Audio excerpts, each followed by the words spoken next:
Good evening, everybody. Thank you very much for coming. This is a forum for candidates for the preliminary election, which will be on the 20th of September here in Northampton. And I would like to welcome you all tonight. This is a forum sponsored by the League of Women Voters of the Greater Northampton area, and my name is Susan Roy. Our format tonight will be each candidate will make an opening statement of 3 minutes. At the end of all of the statements, the press will ask questions alternatively, taking turns, of each candidate. Will have a chance to answer each question, and they will have a 2-minute response time on that. And we will begin tonight with candidates for mayor. Our first candidate to speak tonight is Phyllis Rhoden. And go ahead, Phyllis. Tell us something about yourself, please. Well, I'm sort of surprised that I'm here. That's one of the things. And my mother said that curiosity killed the cat, and I'm here because I'm curious. I want to know why, what is behind this thing, and how it happened. I was in church. I was at the Congregational Church, Peter Ives Church, and I had my sign with me, which I got from the Friends community.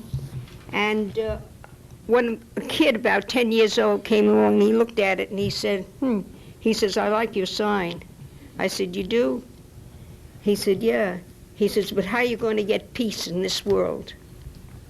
So I said, "I don't know." I said, "I've been trying for 91 years and I haven't succeeded, because I was born to a woman who conceived when she was working, when she was helping to form the Women's International League for Peace and Freedom.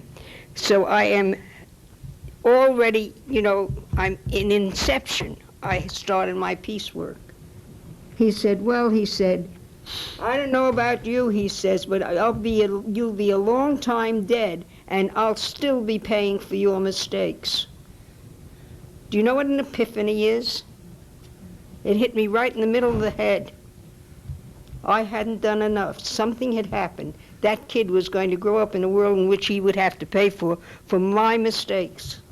Because the man who is in the White House doesn't belong in the White House, and the problems that have arisen in our town are absolutely desperate. We are under the cloud of the Yankee Row, which is owned, if you don't mind, by Entergy, who is right now has its offices being opened in New Orleans, and who is connected with Halliburton.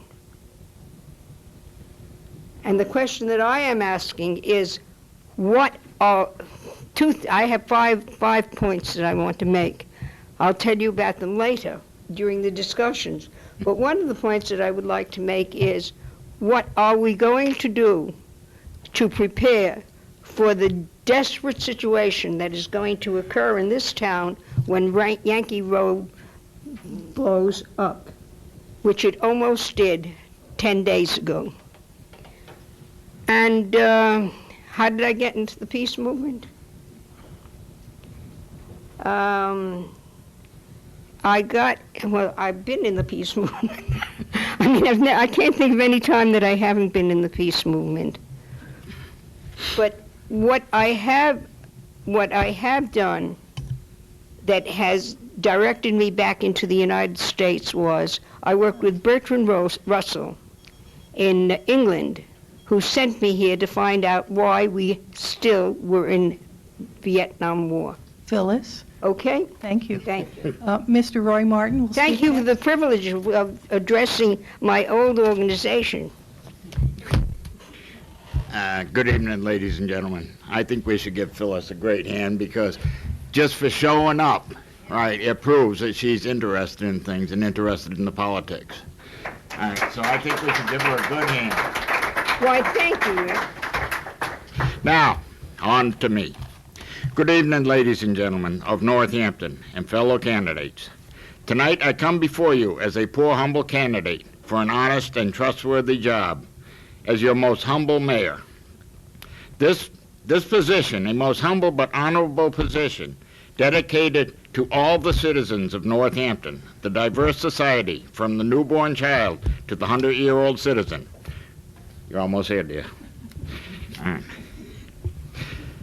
The rich up on Elm Street, the college student, the poor man living in a box by the tracks, the tent people, to all our visitors, which number many. This is to say that Northampton is made up of many service people, cooks, dishwashers, 7-Eleven employees, teachers, our police, fire, DPW, salespeople. Yes, we have many that are many times taken advantage of and are underpaid with less and less benefits. The wages run from $7 to $22 an hour. Affordable housing in our city is $40,000 and up, leaving most not able to afford to live in Northampton. What do? We should be working on a real affordable housing scale. Number two, we have a Community Preservation Act that's up for a vote. This may or may not go for a vote in November. Now, I am not in favor of any type of a tax hike or a levy on property taxes. If this passes, it could mean that the few pay the fees for the many who would use their services. This meaning property owners would be paying for non-property owners, visitors to our city. I would favor a donation fee for those who could afford it. After all, many people who have school children pay bus fees. Many are buying clothes, paying for their homes and food, working 2 jobs. How much more? We voted down a Prop 2.5 because enough was enough. After talking with so many people from Amherst, I find that the CPA, there is not all it has been said to be. And many things are not, they're ready to call a recall vote. And number 3, we as people, be we as elected officials or private citizens, have to work together. We have to use all avenues open to us, be it state, federal, or local revenues, to work to entice more businesses. We have watched businesses spring up and unemployment go down in cities across Western Mass. Yet my own city has remained stagnant or lost business. We are, yeah, okay, you just threw me off. What are we doing wrong? Federal and state aid has powered into these cities, yet we got peanuts and pay penance. Roy? It's this because if state and federal sees no growth, then they get stingy with their aid. Yes, we must find answers to all of these questions. Thank you, Roy. Our next speaker is Mayor Mary Claire Higgins. Go ahead. Thank you to the League of Women Voters, the Gazette, and the Republican for arranging this forum. Thank you also to my fellow candidates for their willingness to discuss the important issues that face the city. In the brief time allotted, I want to tell you what I, with your help and support, have accomplished over the last 5.5 years. Even during tough economic times over the last 4 years, I've been able to move the city forward on some very important issues. I negotiated with the police department to withdraw our force from civil service. That allowed us to have greater control of the hiring process and has resulted in the hiring of 7 officers that we badly needed. I established the incredibly successful ambulance service with the support and leadership of the fire department and with the council. I worked with the finance director and treasurer to refinance the city's debt, resulting in a significant savings to the city and a cut to all of our tax bills. I instituted the position of Economic Development Coordinator, resulting in the designation of Northampton as an economic target area, creating jobs, capital investment, and state tax credit reinvestment in our community. I worked with the legislative delegation to successfully pressure Mass Highway to finally move towards the completion of the long-delayed Route 66 reconstruction. I successfully lobbied our federal delegation for badly needed highway funds for the state hospital project. I worked with our labor unions and retirees to keep our health insurance increases to half of the state average. I collaborated with tenants and the nonprofit and faith communities to preserve Meadowbrook as affordable housing, and I fought along the side of the Mass Municipal Association to preserve and increase our local aid necessary for quality schools and quality city services. One of the most important and difficult dilemmas we're facing is the question of development. Many citizens have been expressing concerns about the effect of development on the long-term health of our communities. Others have called for increased development as a way to solve our fiscal problems that have plagued us in recent years. I have begun the first comprehensive plan for the city's overall growth and development in over 30 years. Called Sustainable Northampton, it will serve as a guide for the city's economic development, housing, preservation of open space, energy use, and policies that promote municipal fiscal stability. This exciting work has already begun. I truly hope that you'll all become involved with the plan. Elections are the way we set policies in our democratic system. I've been honored to serve the people in Northampton in many ways. As a city councilor, I learned how our city government works, and as your mayor, I've worked in difficult times to support the economic, educational, business, and cultural and recreational needs of our city. You've let me know when we've done something right, and you've also never hesitated to tell me when you think we need to go in another direction. I deeply value the trust you have given me and ask for your help in our continuing partnership so that we can make Northampton an even better place to live. I ask for your vote on September 20th. Thank you, Claire. And now we will hear from Rick Feldman. First, I want to thank you all, and I want to thank the League of Women Voters, the Hampshire Gazette, fellow candidates, and Mayor Higgins. Having this opportunity to meet with you tonight and talk about our city is a real honor, and I thank you for that. The job of mayor is challenging in the best of times, and we know that in the past 6 years, cities in Massachusetts and across the country have been faced with very challenging and difficult times, and I want to acknowledge the dedication and commitment that the mayor has placed in confronting those challenges in the past 6 years. I'm running for mayor because I'm concerned about the future of Northampton. I bring to you specific, clear answers to some basic questions. Where are we going, and how will we get there? There can be, there must be, and there will be a plan that we will act on that confronts our challenges and will bring solutions to our problems without being entirely dependent on residential tax revenues, without being dependent on state and federal handouts. But like all good plans, it has to be inclusive. It has to take you into account. I want you to be able to ask a question. What's in it for me? And I expect you to expect back a clear answer. It has to have heard you and taken you seriously, and it has to help make us good choices, move us forward, and as it moves us forward, it has to have results. The future starts now. I'm already talking with you, I'm meeting with you, I'm going to meetings, I'm going door to door, and together we know where we want to go. I bring a plan that will have us achieve a healthy economy, well-paying jobs, quality schools, decent housing. I have an approach, a method, and a plan that creates collaborative partnering, a respectful and productive approach for working well with teachers and with all city employees to work together to solve the issues facing our city.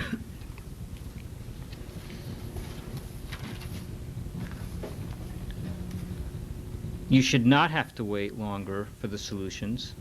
You should not have to wait longer to have success.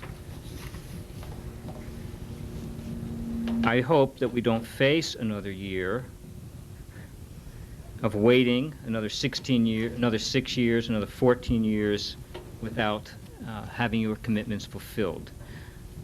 So again, I'm bringing to you answers to those questions. I'd like to see us have a clear plan for holding me accountable, for holding everyone accountable in City Hall, and for achieving real results. Thank you.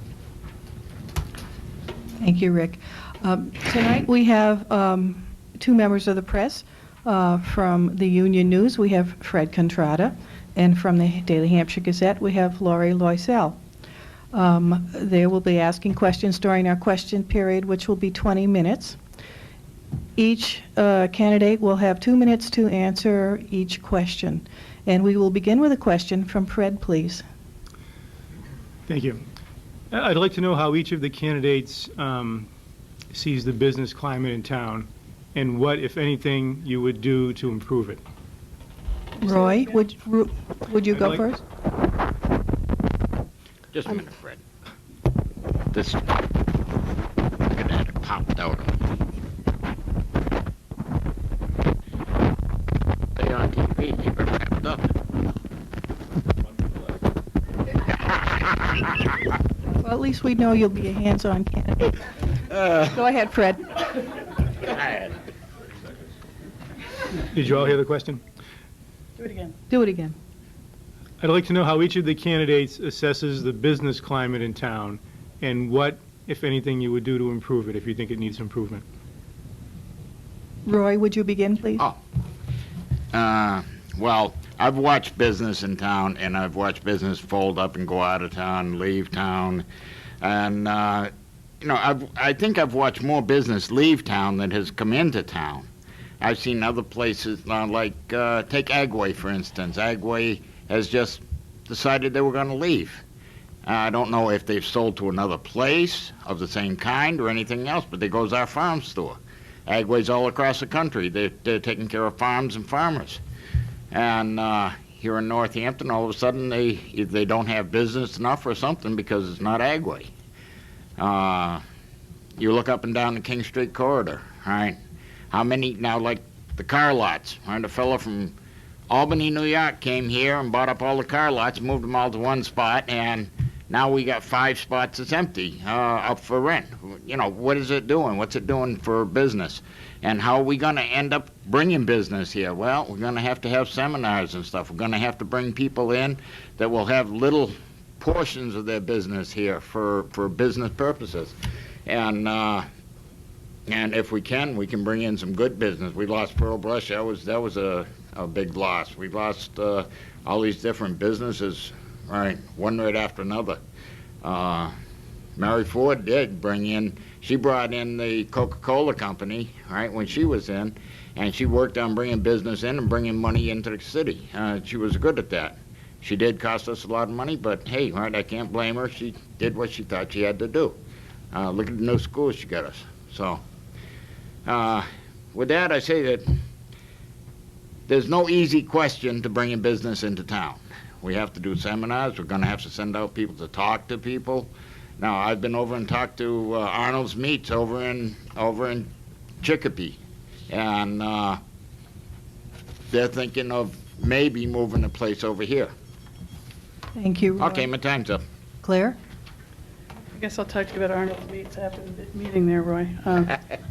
But I would say that the business climate is good. There are some things that we're working on to make it better. One of the things that I mentioned is the economic target area, which has allowed us to work with businesses to expand their businesses and take advantage of the state's tax credit. And we've worked with a number of businesses to date that have taken advantage of that, and we have 3 businesses that we're working with now that are looking at a combined investment now of about $21 million in the city.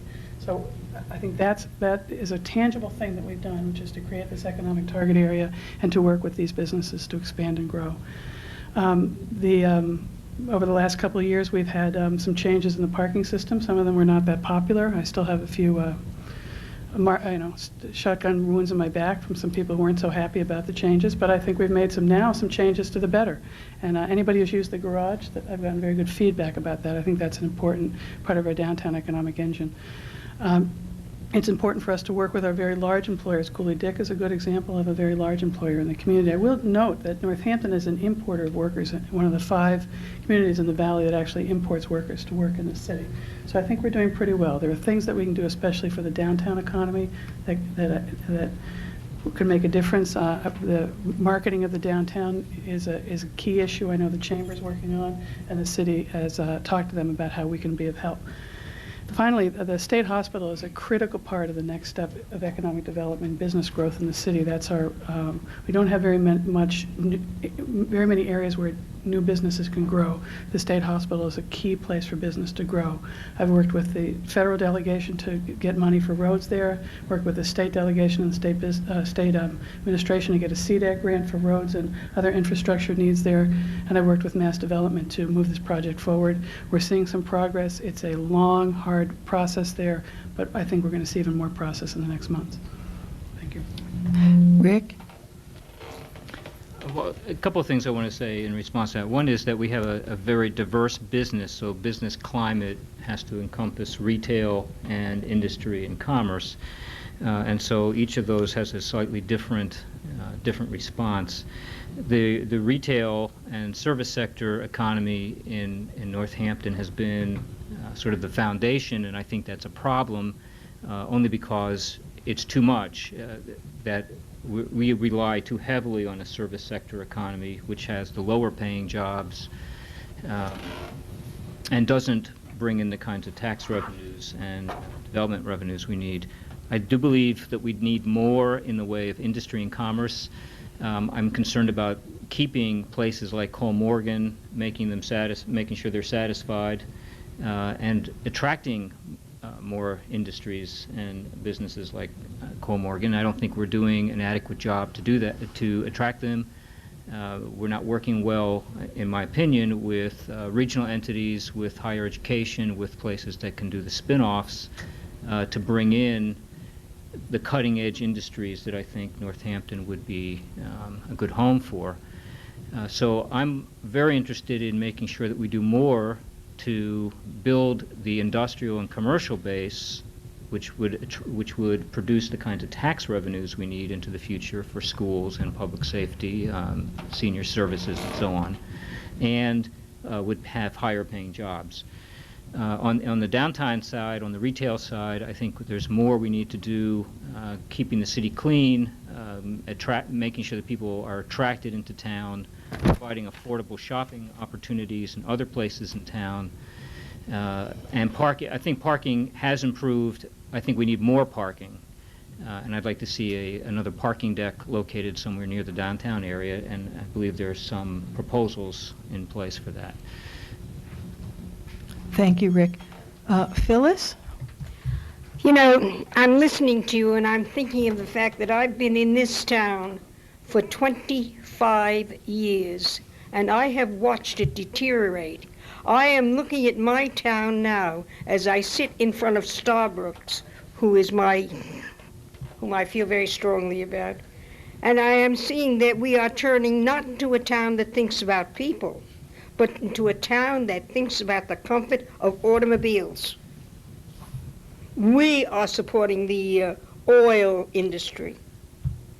And I am watching the air in this town become so polluted and contribute so much to global warming that we won't even be here to discuss it in 5 years. Thank you. Our next question will be asked by Lori Loisel of the Gazette. This is also on the economy. The Village at Hospital Hill redevelopment project isn't at a key juncture. Work has started, or it seems really, in earnest now. And I'm wondering specifically what you can do as mayor to bring in businesses there, get them to sign on. Claire, would you begin, please? Well, the first thing we needed to do is have the work start, and the work has started. And the second thing we needed to do is line up the kind of subsidy we needed to create the infrastructure there, and we've begun lining up that subsidy. That's a very complicated project. It's very difficult for it to pay for itself. If it was a private sector deal where a private entity had walked away from that many square feet of buildings that are in such terrible disrepair, it would be considered a brownfield, and the company that walked away would have some responsibility. The state really walked away from those buildings 20 years ago, and they're in pretty bad shape, and they make it very difficult to move forward in a way that breaks even. That's why a nonprofit entity is trying to run this, not a for-profit entity, because it's so difficult to break even up there. But the first piece was getting the infrastructure pieces in place. So we've worked with with the federal delegation to line up highway money for the South Campus. We've lined up money on the CDEC side, on the PWED side for the North Campus roads.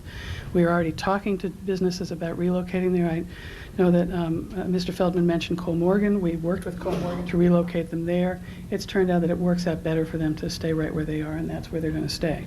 And we continue to work with them.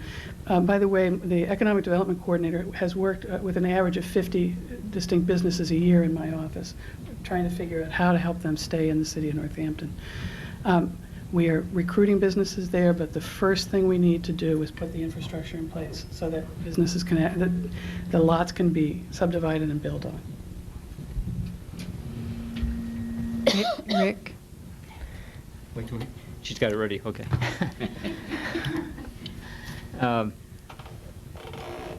As Claire said, the Hospital Hill is a very complicated thing, and it's been in process for something like 20 or 25 years that I know about, and I don't know how much further back it goes.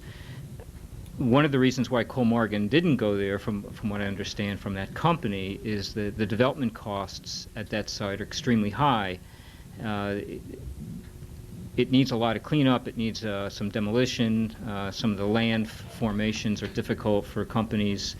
So the investment cost to build at that site and hope for any kind of return on that development investment from the private sector is nearly impossible. So we need a huge amount of public sector investment, public sector financing to do the cleaning and do the preparation.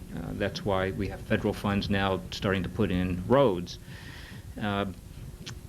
That said, the question becomes, how long will it take for that site to build out so that it has the kind of return we need before it starts producing revenues, job creation, any economic value to the city? And I think that though it's been a sort of a kingpin project, we can't rely on it. So we have to start looking at other opportunities and other options while that site's developing. I heard someone from the Citizen Advisory Council that had worked on that site over the years tell me that it's at least 20 years down the road before that's fully built out. That may be true, and that'll be wonderful, but we can't wait that long. So I think we need to have more going on for us than Hospital Hill. Phyllis, would you like to answer the question? Yes, we're chasing a tail. We're stepping on our own toe. I have seen people whom I have known for years pack up and go because they couldn't afford to do what you are asking them to do.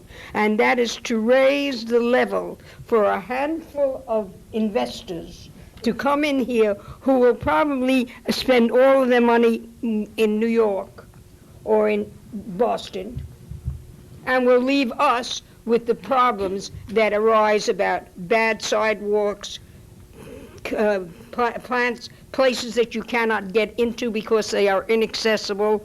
I've got a whole list of about 20 things that I have just noticed by just sitting there and talking to my neighbors. And they're angry, and they don't know how to handle it. And I see the cars coming in, and I see them being taken care of, and I see the gas going up in price, and I see that we are supporting the oil companies. And I don't like the fact that Entergy, who was responsible for what happened in New Orleans, is here conducting my life with a plant where the alert system didn't work 2 weeks ago. Roy? I ask you to address this. And I don't envy the people who are in power because Can I speak? it's a headache. Please. Can I speak, please? Thank you. Okay, ladies and gentlemen. Now, since we're talking about Hospital Hill, as I said, I had spoke with some people from Kollmorgen too, and Kollmorgen found that on top of what Rick had said and on top of what Claire had said, and feasibility to be to have the money coming in, they also were working on a contract, and I can't go much further than that, but they were working on a contract. It was a federal contract. And if they had moved, if they were starting to move and stuff like that, by the time they got moved and got set up, right, they wouldn't be able to handle that contract. And, of course, they would lose it because if you take a federal contract, you can't keep up with a federal contract, you're going to lose that contract. So they decided to stay where they were. And, I think they probably will be better off and happier where they are because, like I said, financial-wise, it was going to be one heck of a financial burden on them to move up there. Now, even in fact, if they had moved up there and they had taken the place and everything and done all of that, that would have left a place on King Street empty. So that would have left another place on King Street empty. Now we got the Hillendale Mall that's empty. Of course, Mr. Glass is working on something there. I don't know what, but because he didn't let me in his confidence. He just called me the other day and said, move your van. Right, which my van's been there for 5 years.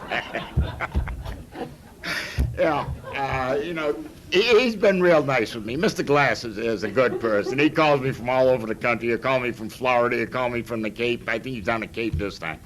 And he says, you know, Roy, you know, the last month it's been, could you move the van because I'm working on something, and I'm not privy to what he's working on, but I think he's got something going there to get the Hillendale Mall up and kicking again. Well, thank you. My time's up. Thank you very much. Actually, it's the end of the time for the candidates for mayor. I wish you all good luck on Tuesday.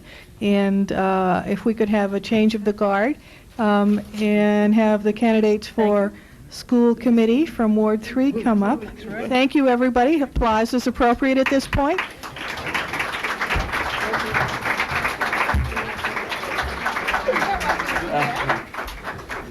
At least scratch the surface. Yeah. Yes, you mentioned. Listen, man, I'm looking at it from where I'm seeing you. And believe me, we're at the tail end. They literally, the alert system didn't work in the plant 10 days ago. And that's not the first one. Yeah, but the point is that this time it was really serious.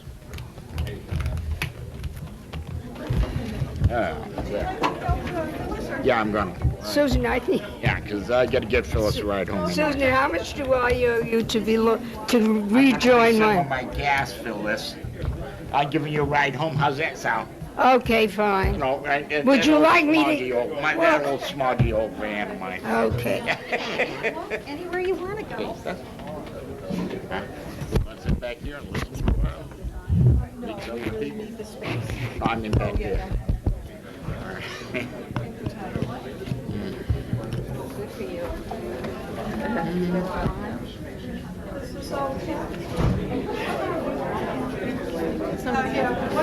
Can you tell me the project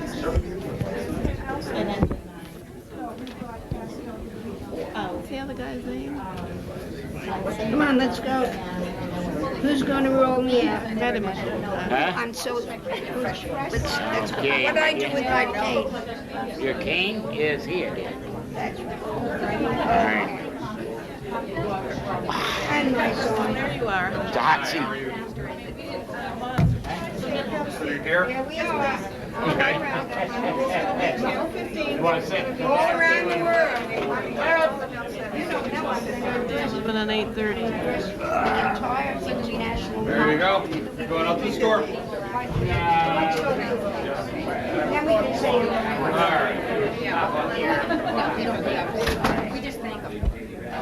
Thank the league. Hi, Sam. Hi. I guess we're neighbors, sort of. Yeah, not too far away, yeah.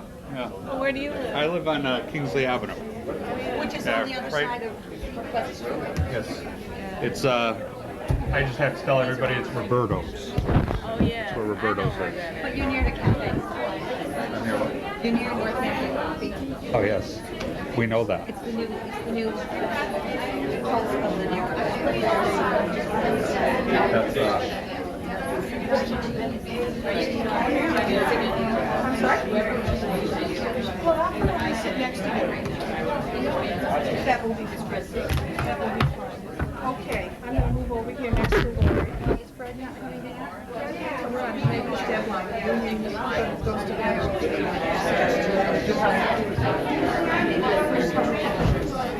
Yes. So, if it's all right with you, we'll speak quickly and then the first question you will answer first, and you will the second question. That's okay with you? are the at-large candidates speaking? Are what? The at-large school committee people?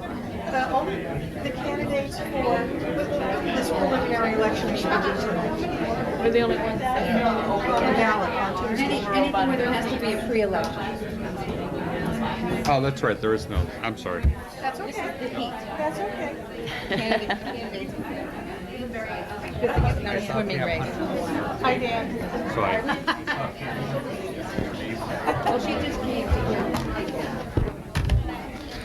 We are ready to begin again. Can you hear me? Can you hear me now? We're ready to begin again. I just want to mention this program will be rebroadcast on Sunday at 11 a.m. and also at 8:30 p.m. this coming Sunday, which is the 18th. Am I correct? All right. I'd like to introduce, if you would, candidates for school committee from Ward 3. Our first speaker will be Mr. Sam Wilson, followed by Teddy Milne, and thirdly by Marie, please help me. Marie Wechter. Thank you, Marie. And welcome to you all. And Sam, you have 3 minutes to tell us something about yourself, please. Okay, thank you. Thank you for the opportunity. I guess I'll just start by introducing myself. My name is Sam Wilson, and I'm 48 years old, and of those 48 years, I've lived 46 plus of them in downtown Northampton, so I'm certainly not new to town. I'm married to my wonderful wife, Sue, who's sitting up here, and I have a 12-year-old son named Garrett, who's a 7th grader at JFK Middle School. And I work at the University of Massachusetts. I'm a senior manager. I'm responsible for the campus mail system. I'm responsible for the package distribution center and the campus print operation. And in that capacity, I supervise a staff of 35, and I manage funds of slightly more than $3 million a year, which come from a variety of sources. And I think that background in particular helps me in a lot of ways. Obviously, I have some budgetary experience. I have some experience with the money and figuring out a variety of funding mechanisms and how to best allocate the money, how to best spend the money, and how to best account for and be responsible for the money. But the other thing about working for the university is that it's a state job and it's a state entity, and you have to know the rules of doing business in a state environment, which I'm sure is very similar to doing business in a school environment, being that we're part of the same state. So I think I bring to the table some experience in finding my way around, figuring out how to get things done. I have a pretty good understanding of how the state works, how the legislature works, how things happen, and what stops things from happening. So I'm happy to be bringing that experience to the table. And, you know, I think as an opening statement, that's really all I want to say. So, thank you. Thank you, Sam. Teddy Milne is our next speaker. Go ahead, Teddy. Yes, I'm happy to be here and glad to see so many people come out for this. It's a great opportunity, and I want to thank the League of Women Voters and anyone else that's responsible. My background includes teaching school. I taught English in Paris, and then I taught French at Northampton School for Girls, which is now merged with Williston Academy. I also taught French at a Peace Corps training project at UMass, and French and Spanish as a substitute teacher at Northampton High School, briefly. It was not a good experience. I've had 3 sons in the Northampton schools from kindergarten through high school, and that includes 4 of the 6 major schools: Jackson Street, Leeds, JFK, and Northampton High. I also covered the school department as a Gazette reporter, including feature stories on several schools, and more recently I wrote a regular column for them. I also have some business experience. I owned a Main Street store, Greetings, for several years, and a craft store when we lived in Scotland. I'd like to make sure that school is a positive experience for our kids. It's a cliche that kids hate school, but it doesn't need to be a negative experience, and it shouldn't be. I'd like to ensure that every student is respected, especially minorities. I was pleased to learn that Northampton High Civil Rights Committee has been working on this. And I'd like to see more education in civic responsibility. We can't export democracy to other countries if we've lost it at home. I'd really like to hear from Ward 3 residents who are involved with the schools as parents, teachers, or volunteers about their educated opinions and suggestions on how to improve Northampton schools. I think the public is a great resource. I'm in the phone book, or you can email me at voteteddy@teddymilne.us. And I need to say that I'll be on the ballot as Margaret Milne, even though I'm better known as Teddy. I'd like to ask you for your vote on September 20th and November 8th. Thank you. Thank you. And our next speaker is Marie Wechter. Marie? Thanks again to the League of Women Voters for hosting this event. They do it every year, and it's nice that so many people came out tonight. Like my colleagues here at the table, I'm running for Ward 3 School Committee. What motivated me to put in my candidacy was that the person who is now holding the seat had decided he wasn't going to run again. And before everyone had declared, I had long been looking for a way to get involved in city government. And so the school committee was a natural for me, given that I have a daughter in the school system. She started out kindergarten 12 years ago at Bridge Street School, and she's a senior in the high school right now. I bring smaller organizational experience to the table. My background is in arts, advocacy, and arts management, and I've worked in smaller nonprofit arts organizations. Along with that has been a long involvement in arts in the schools. I have been a member of the steering committee of the Western Mass Arts Alliance for 5 years, and we've explored through regional organizations how that we can enhance the presence of arts and integrate them in the curriculum. And so I bring that interest to the table. Although with a strong appreciation that the amount of work facing the school committee on an ongoing basis precludes bringing the expectation that there can be a dream realized immediately.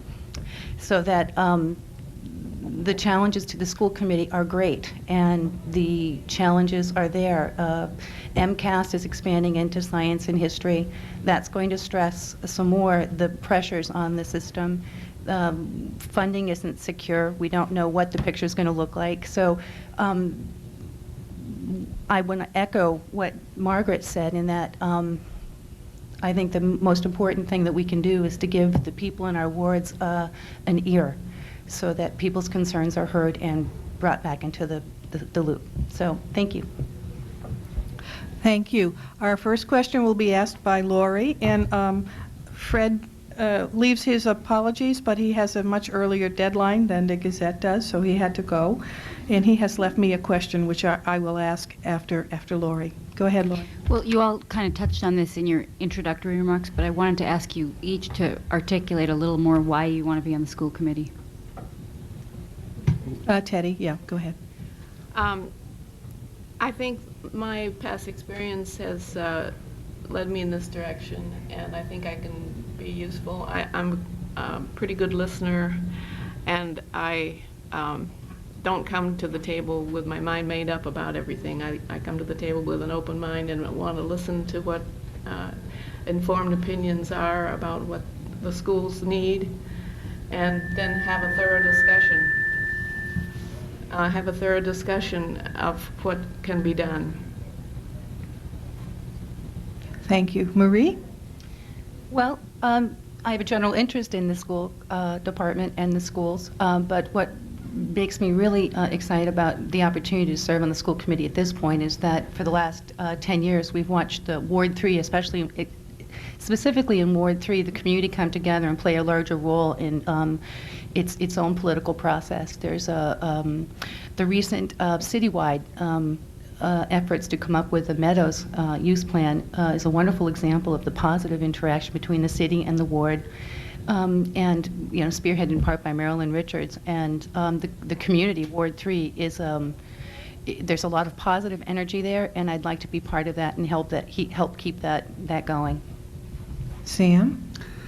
Well, as I mentioned, I grew up in Northampton, and I really like Northampton a lot. And I think one of the many things that makes Northampton a good place is that we have a really good school system. Like any other institution, the school system has its problems, and when you read in the paper, you read about the issues of the day and the ongoing things. But all in all, when you look around the city, when you look around our schools, we have pretty happy students. We have beautiful facilities. We have good teaching staffs, and we have a system that people want to come to. And I think that that system goes far beyond the students in the system. It really is a part of the vibrancy of Northampton and what makes people want to live here. And I think that I can use my skills to continue that.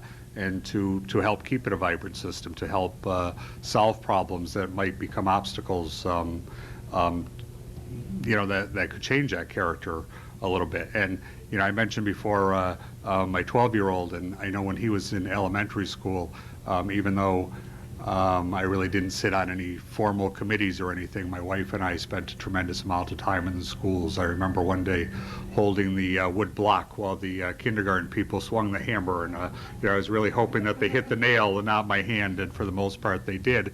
And as Garrett's moved into middle school from elementary school, the opportunities for that kind of involvement are less.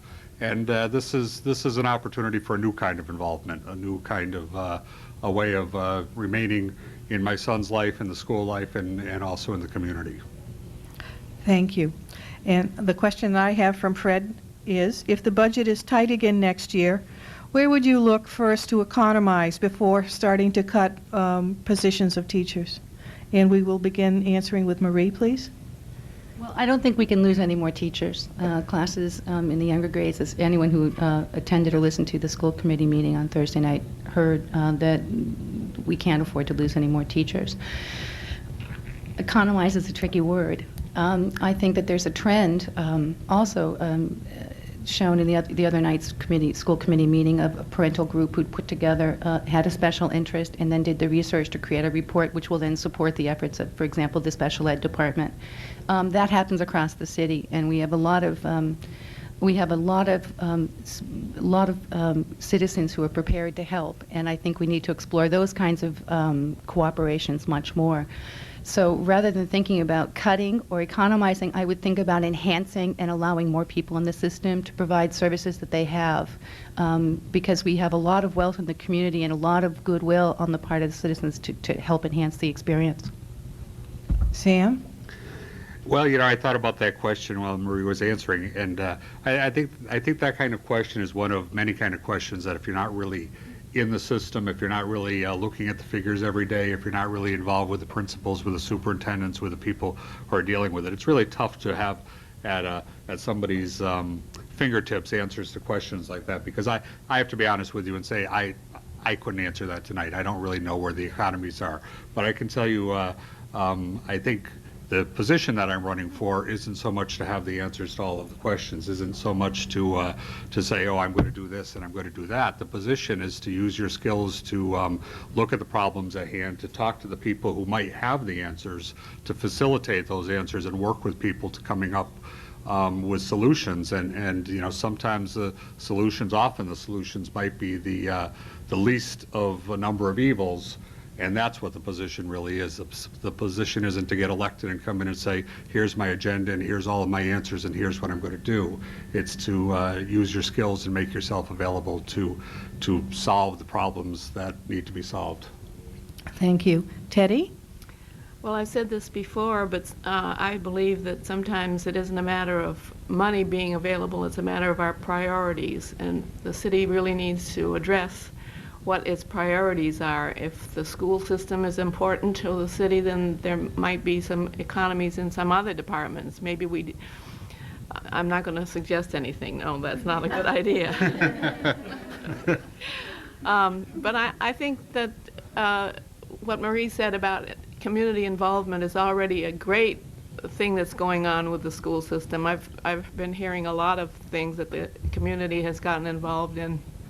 And I think that we can involve even more people, and the business community is being involved, and Smith College is being involved, and it's just amazing what the school committee can do when they have to. And I'd like to see our priorities discussed more so that the school committee has adequate funds, especially for the teacher's contract. Thank you. Lori, have you got a question? Interested in what your reaction is to the recent reports that have been discussed in the school committee about test disparities between white students and students who are members of minority groups, and if you have any thoughts about what can be done about that. Sam would begin first. It's my turn. Well, I certainly heard the report presented at the last school committee meeting, and I think it was agreed upon at that meeting that was the report was certainly not a conclusion, but a launching pad to start looking into new ideas. And I guess I would have to say the same. I mean, I think obviously whenever you come up with any kind of data like that that shows inequities, it's a little bit disturbing. And I think it's good that we've done the groundwork to start looking at solutions. But I can't tell you off the top of my head what those solutions are. I think there's a lot more research to be done. Maybe some more dissection of the data and some more conversation. Teddy? I was encouraged to hear how enthusiastic the school committee seemed to be about doing something more about narrowing this gap. And they've asked the superintendent to come up with a plan, and I think that she probably has more expertise than any of us. I think they mentioned that other schools have narrowed the gap, and I think it's a possibility for us to do the same, and I hope that's true. I think it's important. Marie? I, too, was pleased to hear about the consensus of the school committee to acknowledge the problem and to be determined to explore it. I think just that one step of being aware of the disparity and being able to talk about it openly in the school system is a really important first step, and it should be a continuing step, because only if the whole community acknowledges what's going on, just that one step creates an environment for change, so that everyone's aware of it, and it's not simply a problem for one group or another group, but for the whole community and the whole school community. Interestingly enough, Fred has virtually the same question here to ask, so I'm going to ask you, Lori, if you have another question. I do. What do you see as the biggest challenge facing the school department? Teddy? Well, there's several concerns. Certainly the teacher's contract is one. Class size is another one. And I've heard a lot of talk about security in the schools. They've been talking about surveillance cameras and all kinds of things. I think the major priority for me would be to have more discussion of democracy and civil responsibility in the schools. I know it's hard to do that when you have things like MCAS and you have to teach to the test, but I think we really need to strengthen our democracy at home. I'm worried about it being eroded, and the place to start is in the schools. Marie? Well, I think Teddy has touched on MCAS, which is a huge challenge to the school system. We are going to have to deal with the reality of the two new subject areas in the testing, and we are dealing once again with the question of unknown, what kind of funding is going to come through for next year. We still don't know exactly. So decreasing resources and as ever with children, increasing need to deliver services is going to be a challenge. And I want to reiterate again that the way that we can best deal with those challenges is to enhance communication in the community and with the school system as much as possible. Sam? Well, I think certainly the one that stands out because you hear so much about it in the media is the budget situation that our school system and our city and school systems and cities across the state and country are involved with. So that's certainly a big issue all the time, trying to figure out the best and the best way and the best place to spend the money. But I think one of the issues that particularly intrigued me that has long been a concern of mine, an issue of mine, a pet of mine, if you will, that I was very happy to hear in the last 6 months and certainly last week, again at the school committee, that we're making a big movement in is making the schools more community-based. Doing a lot of the work that we did, only reaching out into the community, starting to, really trying to run some programs with the community, bring the community into the schools more and more, and just increase the awareness. I think that brings not only support for the school, but I think it really brings a whole sense of community and civility and a lot of good things. So it was good to hear that those kind of efforts are well underway in the schools. I think they were there a few years ago and maybe got pushed on the back burner because of some of the budget concerns and things. So it was very good to me to hear that we're starting to instigate programs to reach out into the community again. You've all been very concise in your answers, so I think we have time for one more question, and we will begin answering them with Marie, assuming you have something else you... Let me think. I wasn't quite prepared. Well, it seems to me that collective bargaining is a big issue, and I'm wondering what your thoughts are on how to work this through in a way that might not result in a work-to-rule action. On my daughter's first day of school 12 years ago, there was a work-to-rule action. She showed up at her kindergarten classroom and the chairs were still on top of the desks, and the classroom wasn't prepared for her. Just at the end of this last school year, I dropped her off at the high school on the last day of school, and her teachers and other professionals who spend their time helping to educate my daughter were outside because they were having a work-to-rule issue. I am very grateful that I am not on the board at this moment, because this has been a really long and difficult process. I know that it's going to be concluded soon, and I know that the gains that have been made in communication are going to carry through the next cycle, so that hopefully the next round of contract negotiations will be eased. And I think that I commend the work of the school committee and the city, and all of the work of the professionals who do a fabulous job in our education system. And I just hope that the gains made through this process will be carried through. Sam? Well, I think I'm happy that the last question, or I think the last question is about union issues and stuff, because one area of experience that I have that I didn't talk about at all is that I do have some pretty extensive experience at UMass in my job, sitting on union bargaining committees. There's only a handful of people at the university who really get involved with at the table doing the bargaining for the management, and the last 3 contracts for different unions, I've been part of those committees. So I have a tremendous amount of experience, or a tremendous amount of hours in rooms, seeing how the process works, seeing what the give and take is, seeing what the how you actually get a contract done, and how you actually get support on both sides, and how you push it into the system, and the little subtleties of give and take. And I think perhaps what was most interesting through all of the processes is that the things that you hear about, the things that are out there in the press, very often are not the issues. Often there's very quiet underlying things that are sitting, gnawing at people, that need to be resolved, and they're resolved through that contract issue, and they're often never heard about at all in the press. So you know, on the contract part, I have a lot of experience, and I'm happy to say that. And I saw the sign go up, so I'll just quickly say, as far as the work to rule, I know Garrett came home last year, and he was very concerned when he heard about it. And I'm just happy to say that we have or it appeared that we have a teaching staff that was dedicated enough that they really minimize the impact on the students of any work-to-rule action. You know, that's a system that can certainly be disruptive, and I think it speaks a lot to respect that the community has for the teachers, and vice versa, that it was minimally disruptive to the system. Thank you. Teddy? Well, having been a teacher, I'm sort of ready to be on the teacher's side. I know that the budgetary constraints are many, and that it's difficult, very difficult to resolve such a thorny issue.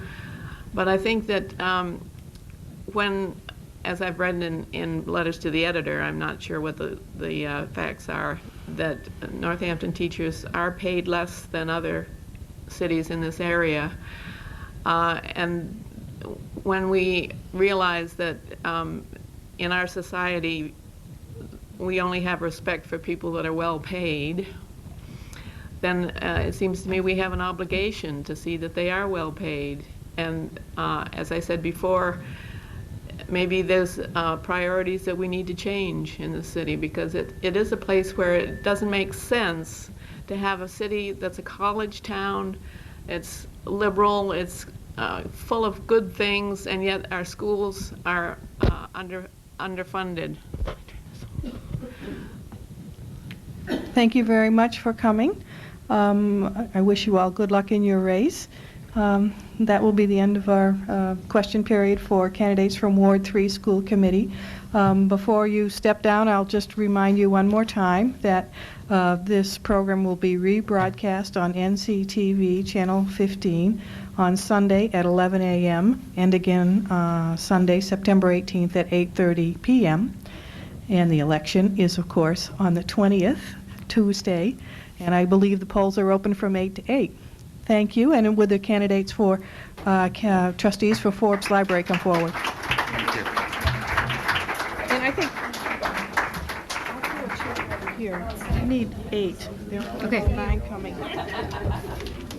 Yeah, I'll do it.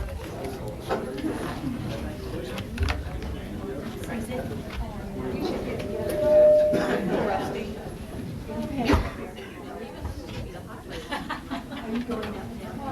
It's just wonderful. There's just tons of you. Let's just push these chairs over. There's actually. Okay. Come on in, Peter. Yeah. This one we'll leave open for the press. And so if you can all fill in up here. Coming in, please. Wherever you were using these.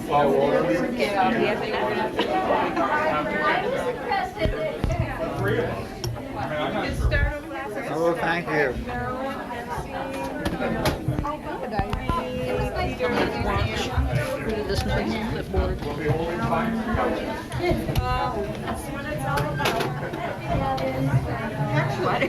You're all being welcome. I might need more than that. People are turning their heads that way and looking at the moderators, and it's not picking up your sound as well. So we just is this good? That's fine. Okay. I want it a little closer. So you're supposed to be careful. So you didn't come in before the beginning, but you know the format. Well, I scream. Is everybody familiar? We'll all have a 3-minute statement. 3 minutes. And then we'll ask a question, and each one can have 2 minutes, but as you may have observed in the previous group, if you have what to say in less time, that's fine. We'll have time for more questions. Are we missing one? 1, 2, 3. 8 people. So you sit at the side and share with me. So how are you tonight? I'm good.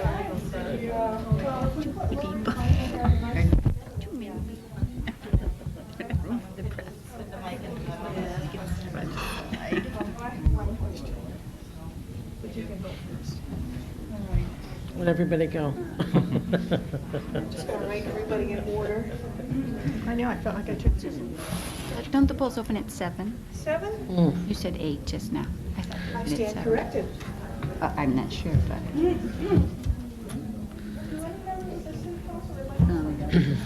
Thank you. She said 8. But usually open at 7. 7 to 7. 7. So I'm gonna let you introduce your last names because I'm not always. There's only one way to say Schmidt.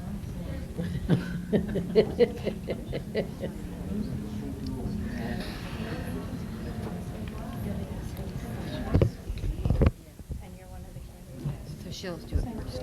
CLARE.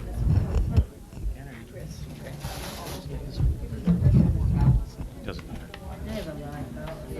They seem constant. I'm on the ballot, it's Kristen.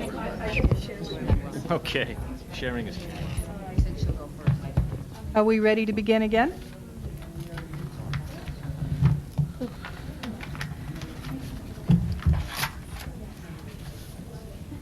I'd like to introduce the various candidates for trustee of the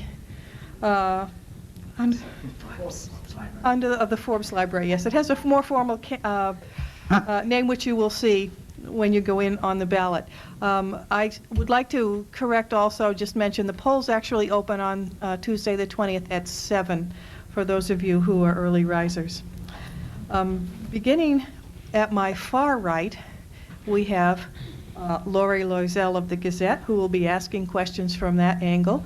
And then we have, beginning our candidates, Marjorie Hess, then Alan Cottrell, Peter Rowe, Bonnie Burnham, Karen Kasinowitz, Maxine Schmidt, Marilyn Clare, and Chris Kennedy. We will begin tonight with an opening statement from Marjorie. Go ahead. Thank you. I'd like to thank the League for hosting tonight's forum. It's truly exciting that people are talking about the library and the vital role of public libraries in a democratic society. Public libraries offer information for free so that citizens can make decisions about the kind of society they want. They offer programs from book discussion groups to knitting groups. They provide free meeting places and exhibition space for community groups.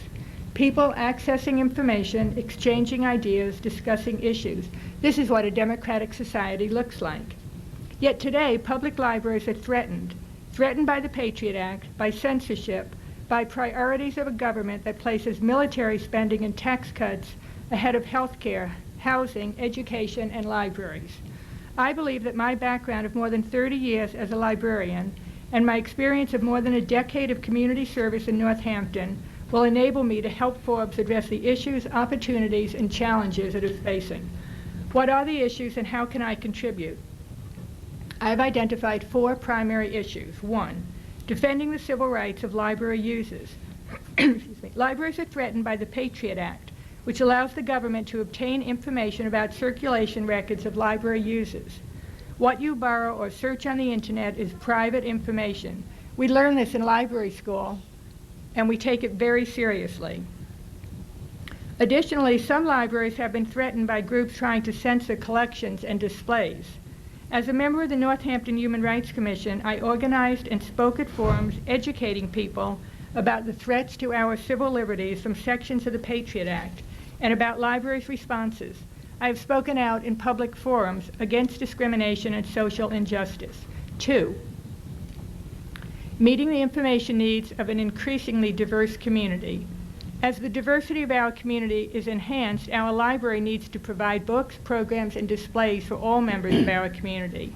As a member of the Northampton Human Rights Commission, I have worked to promote issues such as bilingual education and multiculturalism. Thank you. 3, Sorry. I can't see. 3, integrating new technologies with traditional services.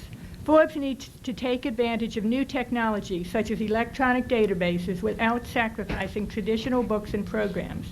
As the head of cataloging at Amherst College for 21 years, I was responsible for converting the card catalog to computerized form. I've taught cataloging at the graduate level and in local workshops. I understand the benefits and the challenges of technology. 4, funding for programs, collections, staff, and the building. Funding has been reduced for libraries as it has for schools, housing, and other social programs. As treasurer for the Democratic City Committee and the Mary Ford mayoral campaign, I understand the crucial role of fundraising. I will work to maintain the library as a free resource where all members of the community are welcome. The fact that you are here tonight, and more importantly, those of you who are still here, means you care about Forbes the same way that I do. As a trustee, I believe I could help maintain Forbes as the wonderful community resource that it is for all of us. Thank you. Thank you, Marjorie. Alan? Good evening. My name is Alan Cottrell. The reason I decided to run for the Forbes Library is proactive and positive. I believe that the Forbes Library is a true gem for our community. I've lived elsewhere, and believe me, it is special and something that ought not be taken for granted. I think the current trustees have done an admirable job at enhancing and preserving the architectural beauty of the building, grounds. The services, programs, and staffing there are top-notch. Several years ago, my mother-in-law worked as a volunteer. Her time there was very short, but she enjoyed the experience very much. So I'm not in this to change the direction of the library. Instead, my decision to run was a response to the Gazette's article that ran in the paper last spring indicating that the current board is functioning at below its full strength, that historically the interest in serving on the board has been low, despite obvious evidence to the contrary, and because I thought I had something to contribute. There are 4 major reasons why I think I can contribute. One is that, I think most important, I'm regularly in the library, primarily with my son, who's a 3rd grader at Jackson Street School. He's almost grown up there, it seems like. I think back to the TV show Cheers, and that is truly a place where everyone knows his name. The amazing thing is that the staff seems to know the name of every other kid there, too. Second, I am a professional educator. I'm Dean of the School of Arts and Sciences at American International College in Springfield. As an educator, I witness every day and very much understand and value the role that the public library has in the cultural life, the quality of life in our community. Number two, I'm a professional scholar. I'm a historian by training. I rely upon libraries and understand the role that libraries have in preserving the cultural heritage and, in fact, even enhancing the multi-dimensions of our cultural heritage. And, of course, finally, fourth, I have some experience, prior experience working on other boards of directors. In my previous community in western Missouri before moving here, I was chair of our Salvation Army's service unit for the county, sort of the area community chest organization. I was on the FEMA board, and both there and here have enjoyed serving in various administrative roles at my places of worship. So the good thing to me is that I got on this in order to help ensure that the board is in good hands, and certainly with the enthusiasm and the slate of all of our candidates tonight, then I think the true winner will be Forbes Library. Thank you. Peter? I'm Peter Rao. I'm a retired professor of government from Smith College, and I have lived and worked for 47 years in Northampton, a city that I call home and that I love and that I would like to serve. I want to convey my enthusiasm for Forbes Library and believe that I can be an effective trustee there. Our library represents, I believe, the very highest values of our civilization. It's a place of free inquiry, and I share with Marjorie the concerns for keeping it a place of free inquiry in a time when we are threatened by the Patriot Act. It's a place where the mind and spirit, it seems to me, are liberated and where the experience of life is enhanced. I had my very first job in a library in high school, shelving books at the University of Maryland. And my work-study job at Cornell was also in the library. And my academic and scholarly life has obviously been centered on libraries.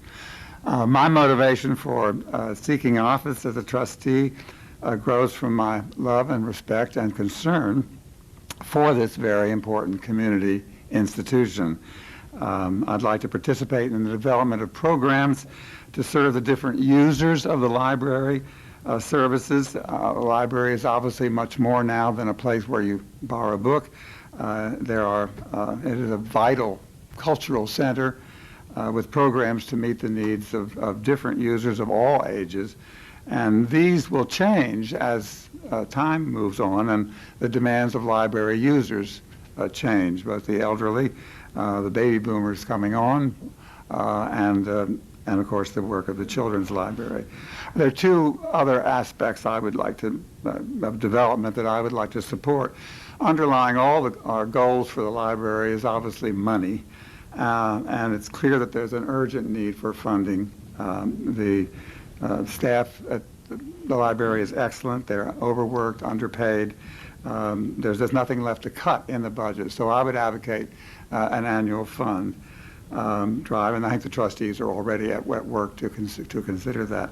My other goal would be preservation, both of the building as an architectural treasure and for its documentary resources, the preservation work for Coolidge Library, and for the wealth of wonderful research materials for local history are in need of archival care and attention. My qualification here would be years of service on the administrative boards of Smith College, managing budget work in particular, and my time spent as a faculty advisor to the architects and contractors for the Fine Arts Building and the restoration of Seeley Hall, of which I'm very, very pleased. Thank you, Peter. Bonnie? Hi, my name is Bonnie Burnham. I live in Florence. I work in Northampton. I have 3 children, 2 of which are still in the school system. One's in junior high and one's in high school. And And my other daughter's living in Boston. She's in the book business, so I'm happy about that.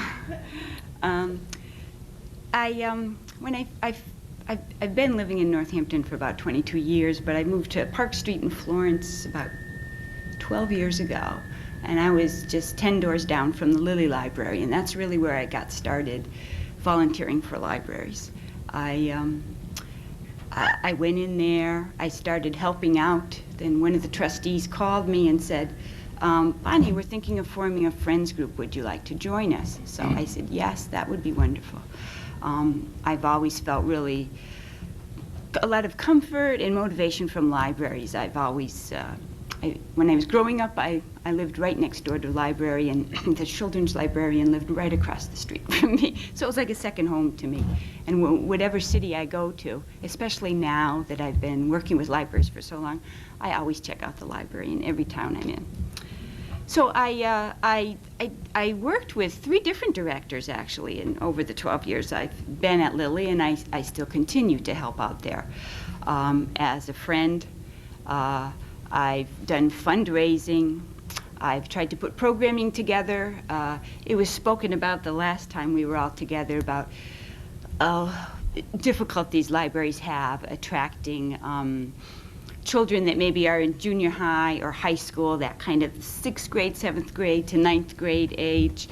I try to work with the librarians to do some programming for that age. I did a mother-daughter reading club. I have done a lot of publicity for the library and book sales, all different things like that. And after getting a lot of publicity for the Lilly Library in the newspaper, somebody called me from the Mass Friends of Libraries and knew that I was active, asked me to join the Mass Friends of Library Board of Directors, which is the umbrella group for all Friends of Library groups throughout the state. There are, I think, 341 libraries. There are about 300 Friends groups. So not every library has a Friends group. A few libraries have 2 Friends groups. And so I gladly did that. And once I got on that board, the whole world of library support opened up for me. I was amazed at all the people and all the friends groups and trustees. Work with trustees, work with friends. The trustees in the Massachusetts Library Trustees Association has a joint conference with the Mass Friends of Libraries. So my time is up, and I haven't even spoken about Forbes. Well, maybe next question. Thank you. Bonnie? Oh, I'm sorry, Karen. There are so many of you, I apologize. Karen, would you tell us about yourself, please? Yes, I would be pleased to. Good evening. Thank you for inviting me here. I'd like to tell you first of all about my background. I am presently a teacher. I have been teaching in Palmer for 34 years. My husband and I have 2 children. We live in Florence. We built our home in Florence about 20 years ago. And I work full-time as a teacher. So raising children, having a household, and commuting 52 miles every day has been a full life for me. I'm excited to tell you that I am retiring at the end of this school year, and because of that, I'm high energy. I love to work with people. And when I saw the article there were 2 vacancies for the 2-year seat on the Board of Trustees. It was excellent.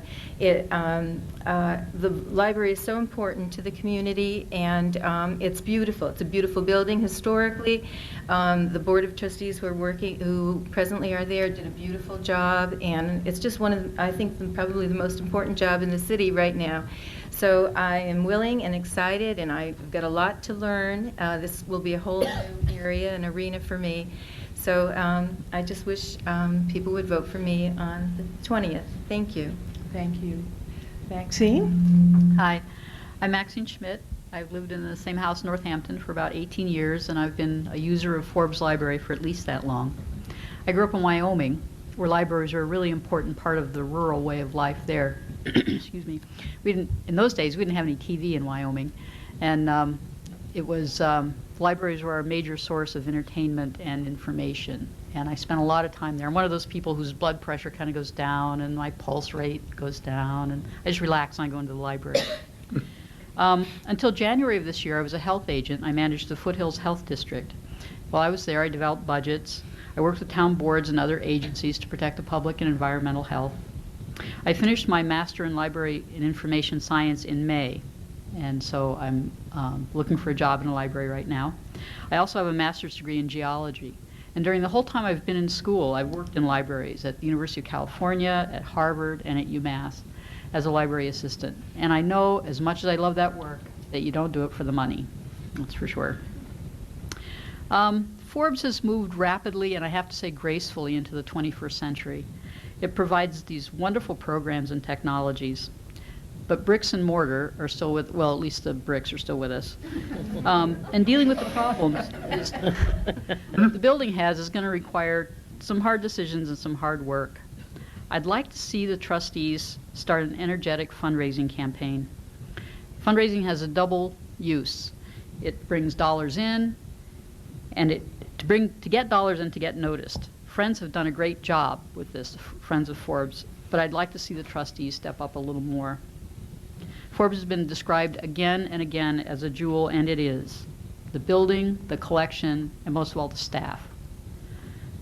But it's more than a jewel. It's an essential working part of the city. It provides services and resources to every resident that no other department in the city does. I think it's important to show the citizens and the officials of the city how important Forbes is to the city and how important it is to the city's growth. Thank you. Marilyn? Hello, I'm Marilyn Clare, and I've lived in Northampton for just 2 years. My daughter moved here about 10 years ago, so I've been coming up frequently, and that's how I became familiar with Northampton and decided to come and live here. I am a semi-retired clinical social worker, and I went to college in my early 40s after I raised my children, or partially raised my children. They sort of came to college with me, and so I just sort of did that midlife change and went to school for 7 years, and then was a clinical social worker in the nonprofit sector in Hartford, Connecticut, which is quite a place to do social work. So I think that I'm a good listener, I'm a good communicator. I can't say that I have a lot of experience being a trustee. I did go to a meeting that we were invited to as candidates, and I found that I understood everything that was going on, which was wonderful. I thought, well, I could do this. I know what they're talking about. And so I want to volunteer, and I too read the article in the paper and thought I could just volunteer, but I found out that I had to actually run for office. So I decided, after first thinking, forget that, that I would try it, because look at all I'm learning, look at what I'm getting to do, look at all the wonderful people that I'm getting to meet. So even if I don't win, the experience itself has been great. And I love the library. I began going to libraries when I was a young girl. I lived in the country, Johnston, Rhode Island, and my father would take us to the library once a week, and we would take out, my sister and I, between the two of us, would take out about 12 books, and then we'd read each other's. And it was a wonderful source of entertainment since I was in the country and didn't have access to a lot of other things. So, and I've maintained my love of the library through all the years, and each place that I've lived, I have always, one of the first places I go is to the library. So since I have that interest in it, I think it's an important community institution, and all the other concerns that everyone talked about are my concerns as well, and it'd be nice if I got elected. Thank you. Thank you. Chris? Hi, my name is Chris Kennedy, and as I'm going last, I either get to be very redundant or capitalize on all of the good points that the other good candidates have made before me. Briefly, let me give you a little bit of my background. I've been a lifelong resident of the Valley. I grew up in Westfield, went into the service from 1970 to 1972, and after which came back, moved to Northampton at that time in 73, and attended UMass, and along the ways, I think we have a close encounter of the microphone kind. Thanks. Okay. So briefly went to UMass, became an antiques dealer along the way, and bought a home in Florence. Always been a resident of Northampton from 73 on. Varied career. Since then, I've held a real estate broker's license, and I've also been involved in city government, and been a longtime member of Friends of Forbes, as well as I sit on the Calvin Coolidge Presidential Library Advisory Board, and also president of the, or chairman of the Northampton Historical Commission, and sit on the Elm Street Historic District. I also occasionally, once a week, also through Mass Association for the Blind, read for a blind woman, and I've been doing that for about 4 years. So essentially, that's my background. But specifically, as I would platforms for Forbes, I think its present management is run quite well, and certainly I'm not running on a platform of Out with the Rascals, because I really think it is being very well run. There's a few points that I would like to capitalize, some of which have been made already. But one is I'd like to continue to see Forbes as a community center, reaching out to a broad spectrum of people of all ages, continue certainly with the outreach program, which is for people who cannot make it to the library, where the library in many ways comes to them, and also reach out into the Hispanic community as well, essentially the whole community of all ages. Speaking about reaching out, I'd like to compliment Forbes presently for having a great website, which also gets into technology and libraries in general, Forbes in particular, moving into the 21st century. The host of issues between copyright and many other issues, but it's a great institution. I'd like to see funding continue, and especially I would like to see a special emphasis put on the Calvin Coolidge Library. It's a great wealth. Thank you.